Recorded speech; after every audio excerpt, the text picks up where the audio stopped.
Hello friends, maths एम्ब्रोसी में आपका स्वागत है। मैं क्लास 11 का चैप्टर नंबर 1 सेट्स पढ़ा रहा था और ये है लेक्चर नंबर 2। लेक्चर नंबर 1 में हमने सेट्स का डेफिनीशन, उसका रिप्रेजेंटेशन और नोटेशन बता दिया था। तो थोड़ा सा हम पहले कॉन्सेप्ट देखते हैं, उसके बाद में हम बताएंगे नेक्स्ट एक्सरसाइज 1.2।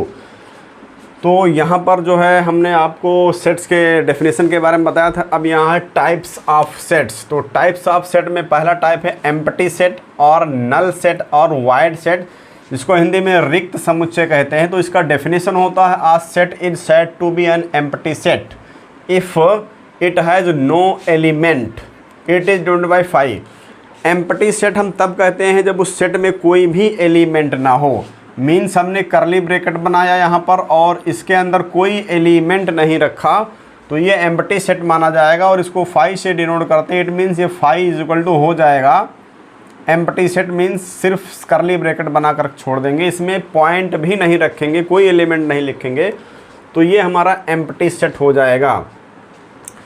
दूसरा है सिंगलटन सेट, जिसको हम एकल समुच्चय कहते हैं। A set containing only one element is called singleton set. For example, singleton set हम उसको कहते हैं जिसमें सिर्फ एक ही एलिमेंट हो।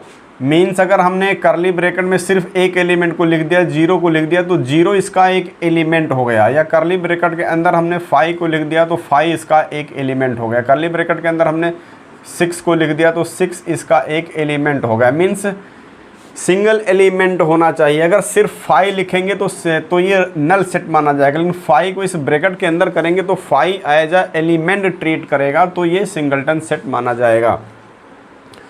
तीसरा है फाइनाइट सेट, जिसको हम निश्चित समुच्चय कहते हैं। तो इसका डेफिनेशन है a set containing definite number of elements is called finite set. Finite set हम उसको कहेंगे जिसके एलिमेंट्स को हम अल्टीमेटली काउंट कर सकें, यानी इसके जो एलिमेंट्स होते हैं काउंटेबल होते हैं। फॉर एग्जांपल अगर हम इसको लिख दें, मान लीजिए set x is equal to है यहाँ पर 1 2 3 एंड सो ऑन 50 हमने लिख दिया, तो ये जो है काउंटेबल, हम इसको काउंट कर सकते हैं, तो इसलिए जो है ये एक फाइनाइट सेट है। अगर एलिमेंट्स को हम काउंट नहीं कर सकते हैं तो फिर वो जो है फाइनाइट सेट नहीं होगा।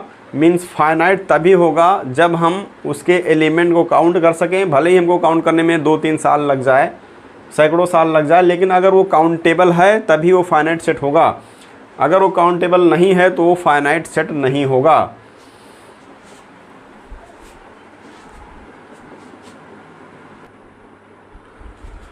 फाइनाइट सेट का एक कार्डिनल नंबर होता है। तो cardinal number of a finite set क्या होता है? Number of elements in a finite set A is called its cardinal number denoted by Na।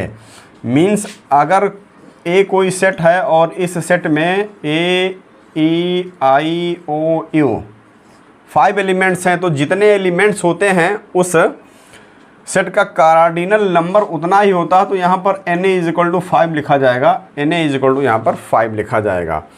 Finite set x is equal to 1 2 3 50 है, तो यहाँ पर जो कार्डिनल नंबर होगा x का nx जिसको कहेंगे, तो ये 50 हो जाएगा। तो फाइनाइट सेट में जितने एलिमेंट्स होते हैं उसको हम कार्डिनल नंबर कहते हैं। ये कार्डिनल नंबर बहुत ही इंपॉर्टेंट है। बहुत सारे क्वेश्चंस को हम इस कार्डिनल नंबर की हेल्प से सॉल्व करते हैं।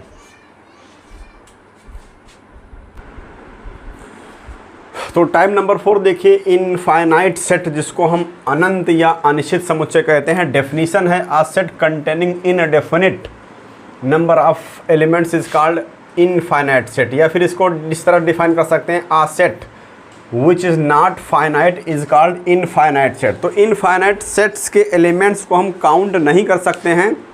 मीन्स इनफाइनाइट सेट्स के जो एलिमेंट्स होते हैं वो अनकाउंटेबल होते हैं, हम उसको जीवन में कभी भी काउंट नहीं कर सकते हैं। मीन्स फॉर एग्जांपल अगर हम ये लिख दें कि set of natural number n है और यहाँ पर 1 2 3 and so on dot dot लगा दिया, तो अब हम इसको काउंट नहीं कर सकते हैं। ये जो है इनफाइनाइट सेट हो जाएगा, क्योंकि हमको लास्ट नेचुरल नंबर नहीं मालूम है। इसी तरह से अगर हम स्टार्स इन स्पेस की बात करें, अंतरिक्ष में जो तारे हैं उनकी बात करें, तो वो भी इनफाइनाइट है, क्योंकि स्पेस का कहीं एंड नहीं है और हम स्टार्स को काउंट नहीं कर सकते हैं, तो वो जो है इनफाइनाइट सेट होगा। इसी तरह से ड्रॉप्स इन द ओशन, यानी सागर में अगर हम बूंदों की बात करें तो वो भी इनफाइनाइट होगा, क्योंकि उसको भी हम काउंट नहीं कर सकते हैं। लेकिन ड्रॉप्स इन अ पॉन्ड, छोटे तालाब में अगर बूंदों की संख्या है या ड्रॉप्स है तो उसको हम काउंट कर सकते हैं। ड्रॉपर से हम उसको काउंट कर सकते हैं, भले ही हमको 2, 4, 10 वर्ष लग जाए, लेकिन हम उसको काउंट कर सकते हैं। तो अल्टीमेटली अगर हम काउंट कर सकते हैं तो फाइनाइट सेट होगा, और अगर हम काउंट नहीं कर सकते हैं तो इनफाइनाइट सेट होगा। इसके बाद नंबर 5 है इक्वल सेट, जिसको हम समान समुच्चय कहते हैं। Sets A and B are said to be equal if they have exactly same element. Same elements होना चाहिए, मीन्स जो एलिमेंट ए में है वही एलिमेंट बी में होना चाहिए, और जो एलिमेंट बी में है वही एलिमेंट ए में होना चाहिए, तो हम उसको इक्वल सेट कहते हैं। फॉर एग्जांपल अगर हम सेट ए को ले लें, ए ई आई ओ यू, और सेट बी को ले लें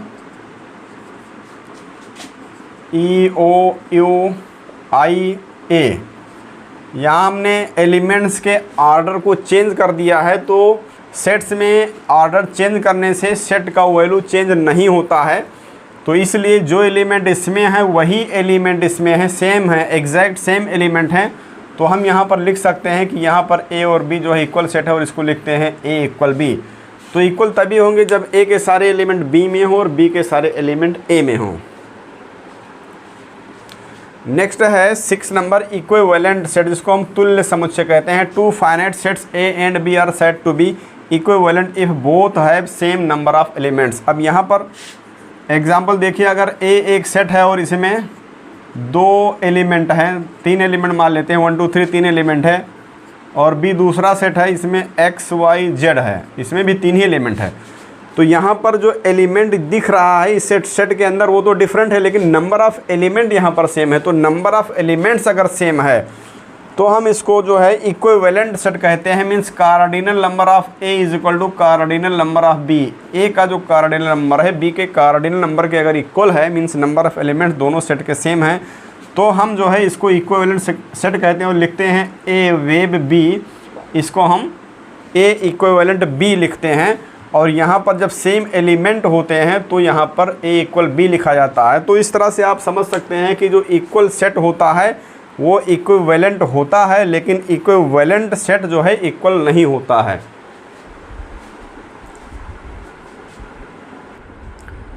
सो टाइप नंबर 7 देखिए, यूनिवर्सल सेट, जिसको हम सार्वत्रिक समुच्चय कहते हैं। The biggest set including all the elements while studying a particular problem is called universal set denoted by you. सार्वत्रिक सेट जो होता है वो सबसे बड़ा सेट होता है, बिगेस्ट सेट होता है, जो सभी एलिमेंट्स को जो है इंक्लूड करता है। उसके अंदर सारे एलिमेंट होते हैं। अगर हम कोई पर्टिकुलर प्रॉब्लम सॉल्व कर रहे हैं तो उस प्रॉब्लम से संबंधित जितने भी एलिमेंट्स हैं वो जो है सब के सब एलिमेंट यूनिवर्सल सेट में होंगे, यू में होंगे। फॉर एग्ज़ाम्पल अगर हम स्टडी कर रहे हैं, स्टडी ऑफ नंबर्स, नंबर का अध्ययन अगर हम कर रहे हैं, नंबर्स में हम बात इंटीजर्स की कर रहे हैं, रेशनल नंबर की कर रहे हैं, रेशनल्स की कर रहे हैं, इरेशनल्स की कर रहे हैं। तो जब हम इन सभी नंबर्स के बारे में बात करते हैं तो यहाँ पर जो सेट ऑफ रियल नंबर है, सेट ऑफ रियल नंबर, जिसको हम आर कहते हैं, यही हो जाएगा इस केस के लिए यूनिवर्सल सेट। दूसरा एग्जांपल आप समझ सकते हैं कि अगर हम पूरे विश्व के जितने पर्सन्स हैं, जितने आदमी हैं, सबके जो है रोगों का अध्ययन कर रहे हैं, किसी जो है पैंडेमिक के बारे में अध्ययन कर रहे हैं, तो यहाँ पर जो इस संसार के जितने मनुष्य हैं उसका जो सेट होगा वही यूनिवर्सल सेट हो जाएगा। ये सेट थ्योरी जो हम लोग पढ़ रहे हैं इसको सिस्टेमेटिक तरीके से सबसे पहले किसने रिप्रेजेंट किया था, क्या आप ये जानते हैं?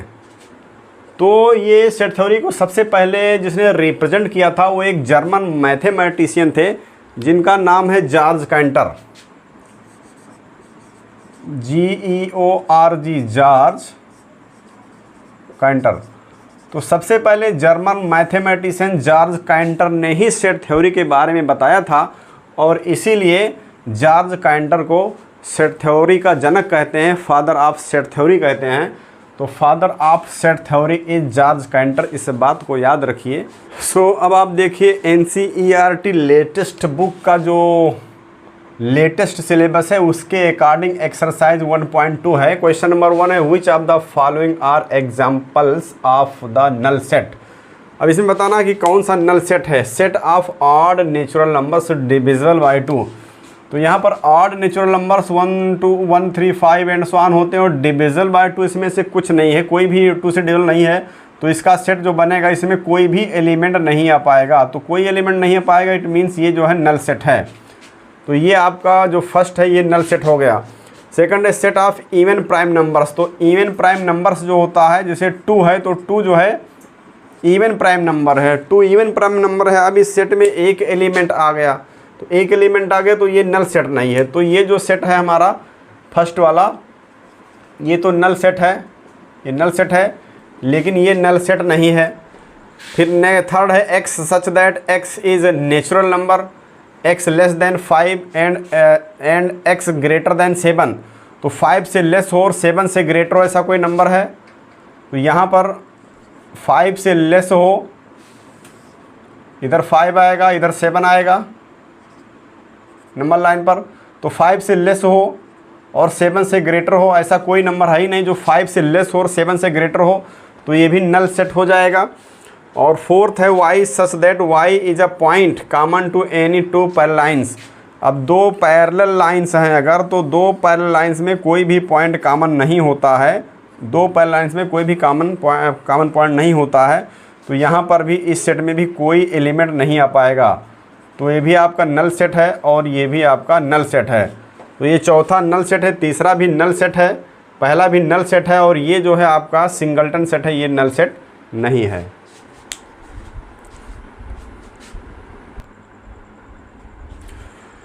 क्वेश्चन नंबर 2 देखिए which of the following sets are finite और इनफाइनाइट। तो इसमें आपको फाइनाइट और इनफाइनाइट बताना है। कॉन्सेप्ट में बता चुका हूँ स्टार्टिंग में, वहाँ से आप इसको समझ सकते हैं। The set of months of a year.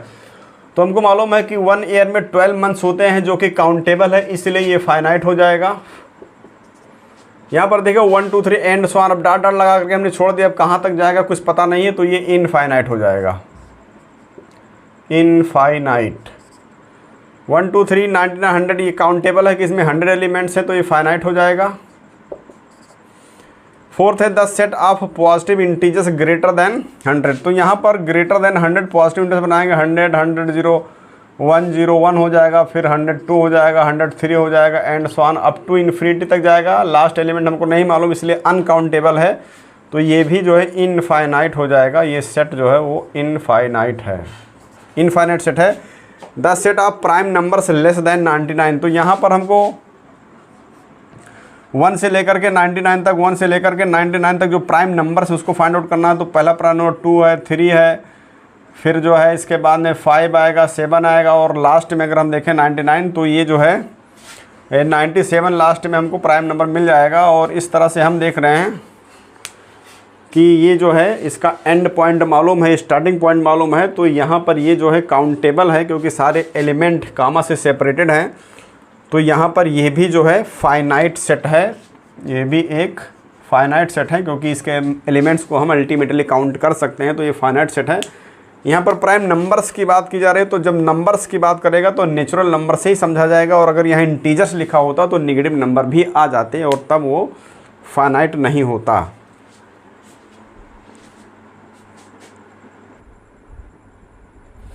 So student सब देखिए question number 3, state whether the each of the following set is finite और इनफाइनाइट। हमको बताना है कि फाइनाइट है कि इनफाइनाइट है। फर्स्ट है the set of lines which are parallel to X axis. तो हमको मालूम है कि ये है आपका एक्स एक्सिस, ये वाई एक्सिस। अब हमको सेट ऑफ लाइन देना है पैरेलल टू एक्स, तो ये लाइन गई, ये लाइन गई, ये सारी line parallel to X axis हैं। तो इस तरह से हम लाइन खींचते रहेंगे तो इसका कभी एंड नहीं होगा, और इसलिए ये जो है वो इनफाइनाइट है। तो ये इनफाइनाइट हो गया। The set of letters in English alphabet. तो हमको मालूम है कि इंग्लिश अल्फ़ाबेट में 26 लेटर्स होते हैं, तो इसको काउंट कर सकते हैं, तो फाइनाइट हो गया। 10 set of numbers which are multiple of 5। तो यहाँ पर अगर हम देखें तो 5 लिखेंगे, 10 लिखेंगे, 15 लिखेंगे, डॉट डॉट लगाएंगे तो इसका लास्ट वाला नंबर हमको पता नहीं चल पाएगा, और इसलिए ये इनफाइनाइट है। ये इनफाइनाइट है। The set of animals living on the earth, तो ये फाइनाइट है क्योंकि इस अर्थ पर जितने लोग हैं सब काउंटेड हैं, और जितने प्लांट्स हैं, जितने स्पेसीज हैं सब काउंटेड हैं, बायोलॉजी की बुक्स में लिखा हुआ है, तो इसलिए ये सब काउंटेड है और इसलिए फाइनाइट है। The set of circles passing through the origin, ये जो हमारा एक्स एक्सिस है और वाई एक्सिस है, ये एक्स एक्सिस है, वाई एक्सिस, ये ओरिजिन हो गया। तो यहाँ से कितने सर्कल्स पास हो रहे हैं, ये एक सर्कल गई, ये दूसरी सर्कल गई, रेडियस अगर हम बदलते रहेंगे तो सर्कल जो है इस तरह से बदलती रहेगी। तो यहाँ पर इनफाइनाइट सर्कल्स ड्रा किए जा सकते हैं, काउंट नहीं कर सकते हो, तो ये भी आपका इनफाइनाइट सेट है, इनफाइनाइट सेट है। तो इस तरह से जिसको हम काउंट कर सकते हैं वो फाइनाइट होगा, और जिसको काउंट नहीं कर सकते हैं वो इनफाइनाइट होगा।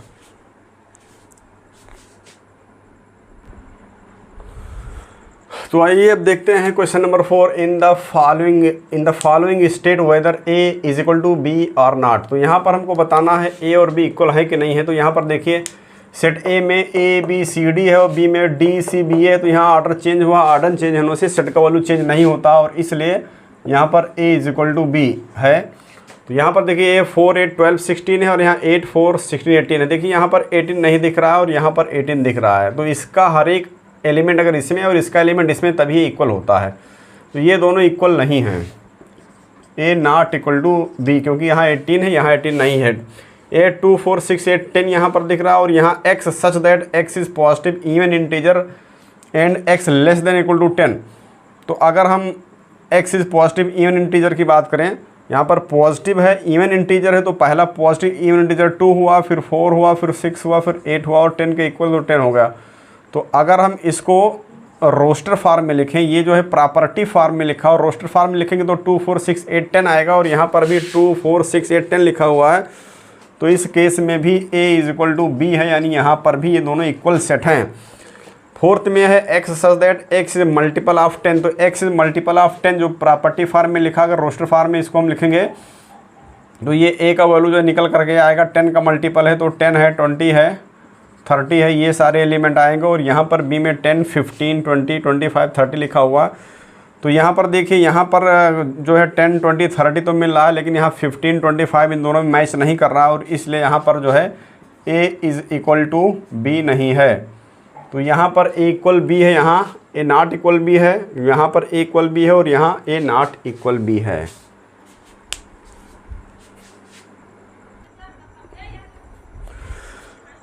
सो स्टूडेंट्स, अब आइए देखते हैं question number 5। Are the following pair of sets equal, give reasons. ये जो पेयर दिख रहा है फर्स्ट एंड सेकंड पार्ट में, ए इज इक्वल टू ये, बी इज इक्वल टू ये, तो बताना कि इक्वल है कि नहीं है। तो यहाँ पर देखिए ए में हमारे पास दो एलिमेंट हैं 2 and 3, और बी में x such that x is a solution of the equation x square plus 5x plus 6 equal to 0। तो पहले इसको हम सॉल्व कर लेते हैं इक्वेशन को। तो यहाँ पर हम लिख सकते हैं 3 2 6 होता है, 3 2 5 होता है, तो ये 2x plus 3x plus 6 is equal to 0 लिखेंगे। तो यहाँ से x कॉमन करेंगे तो x प्लस 2 बचेगा, 3 कॉमन करेंगे तो x प्लस 2 हो जाएगा। ये क्वाड्रेटिक इक्वेशन सॉल्व करना आपको मालूम होगा। x प्लस 2 यहाँ हो जाएगा और यहाँ x प्लस 3 हो जाएगा, इजिकल टू 0 हो जाएगा। तो यहाँ से x वैल्यू -2 आएगा और -3 आएगा। तो इस सेट में दो एलिमेंट हमको मिलते हैं -2 -3, और यहाँ इस सेट में हमारे पास दो एलिमेंट हैं 2 और 3। तो यहाँ पर साफ साफ दिख रहा है कि ये दोनों सेट इक्वल नहीं हैं, ये दोनों सेट इक्वल नहीं हैं। सेकंड पार्ट में जो x such that x is a letter in the word follow. अब फॉलो का जो वर्ड है इसमें अगर हम लेटर से सेट बनाएंगे तो f लिखेंगे, फिर ये कामा लगाएंगे o लिखेंगे, फिर ये l लिखेंगे। l एक ही बार लिखेंगे क्योंकि सेट में एलिमेंट्स को रिपीट नहीं करते हैं, और रिपीट करोगे तो फिर सेट का वैल्यू चेंज नहीं होता है, तो इसमें हम रिपीट नहीं करते हैं। o हम रिपीट नहीं करेंगे, यहाँ w लिखेंगे। तो इसमें हम देख रहे हैं कि हमारे पास 1 2 3 4 लेटर्स आए हैं, और अगर हम यहाँ पर y such that y is a letter in the word wolf, इस ओल्फ में अगर हम इसको अगर रोस्टर फॉर्म में लिखें तो ये w हमको मिलेगा, यहाँ से o हमको मिलेगा, यहाँ से l हमको मिलेगा और यहाँ से f हमको मिलेगा। तो हम देख रहे हैं कि जो लेटर्स इस सेट b में है वही सारे लेटर्स a में है, और जो लेटर्स a में है वही b में है। तो यहाँ पर a इक्वल b है, यानी यहाँ पर ये दोनों सेट इक्वल सेट हैं।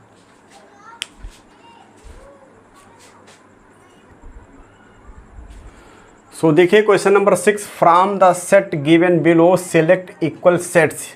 ये सारे सेट्स दिए गए हैं A B C D E F G H। तो इसमें से हमको देखना है कौन सा सेट इक्वल है।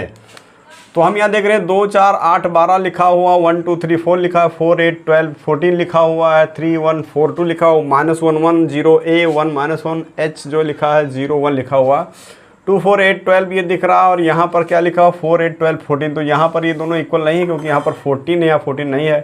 बी में देखिए 1 2 3 4 लिखा हुआ, डी में देखिए 3 1 2 4 लिखा हुआ इस सेट में। तो यहाँ से निकल करके आ रहा है कि जो बी है ये इक्वल डी के है।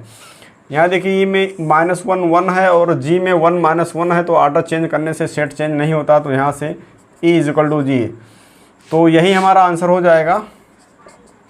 यहाँ पर बी इक्वल टू डी है और ई इक्वल टू जी है। तो इस तरह से ये एक्सरसाइज 1.2 आपकी कंप्लीट हुई। अब जो बचा हुआ कॉन्सेप्ट्स है और एक्सरसाइज उसको हम नेक्स्ट वीडियो लेक्चर में लाएंगे।